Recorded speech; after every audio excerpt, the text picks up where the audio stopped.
All right, well, one down, four to go. Alphabet was the first of five Mag 7 names to report results this week.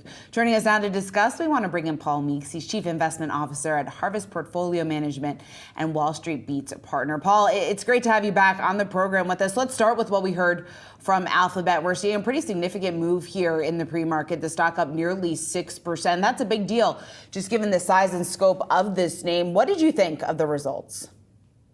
Overall, I was favorable on the results. Like anything in life, there's a mix of good and bad. I was disappointed in year-to-year revenue growth in digital ad sales of only 10%.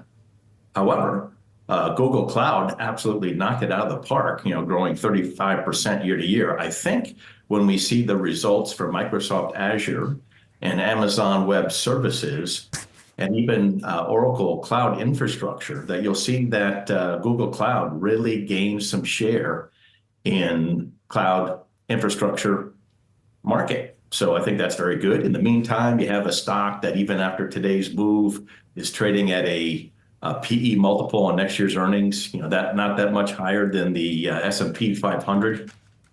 And so I was not bold enough to buy it heading into the quarter. But you know what? Even after today's move, of course, I've had the position for years. I'm a tech investor. I might even add a little bit. It's interesting. You also have a new CFO making an earnings call debut. Alphabet's new CFO, Ashkenazi, of course, on the call, not Ashkenazi. And last night, the executive saying that one of her top priorities is cutting costs as Alphabet continues to spend big on AI. I want to play this clip for you and for our viewers and then get your reaction on the other side, Paul. Sure. There's really good work that was done, started by Ruth Sundar and the rest of the lead team to re-engineer the cost base. But I think any organization can always push a little further. I think not just about the size of the organization, but mostly how we operate and how we run the business. And I think when you simplify the organization, Sundar just made a few comments on that. And when we use AI within our own processes and how we get work done, there are some efficiencies or opportunities for efficiencies. So with that in mind, where do you think those additional opportunities for cost cutting are going to come in, and how soon might we expect to see those, Paul?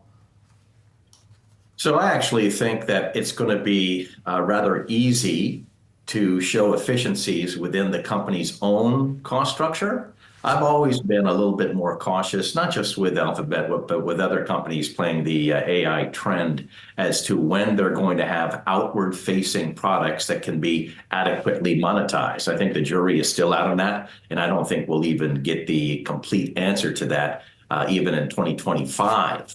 But sure, that's music to my ears. You want to have a CFO spending on the right things, but not spending frugally. So that comment that she made was right out of central casting. And yeah, I'd like to see more and more improvement. The nice thing also about Alphabet is it had a very nice pop year over year in operating margin, about 300 or 400 basis points. So maybe they're already delivering the mail there with some cost efficiencies.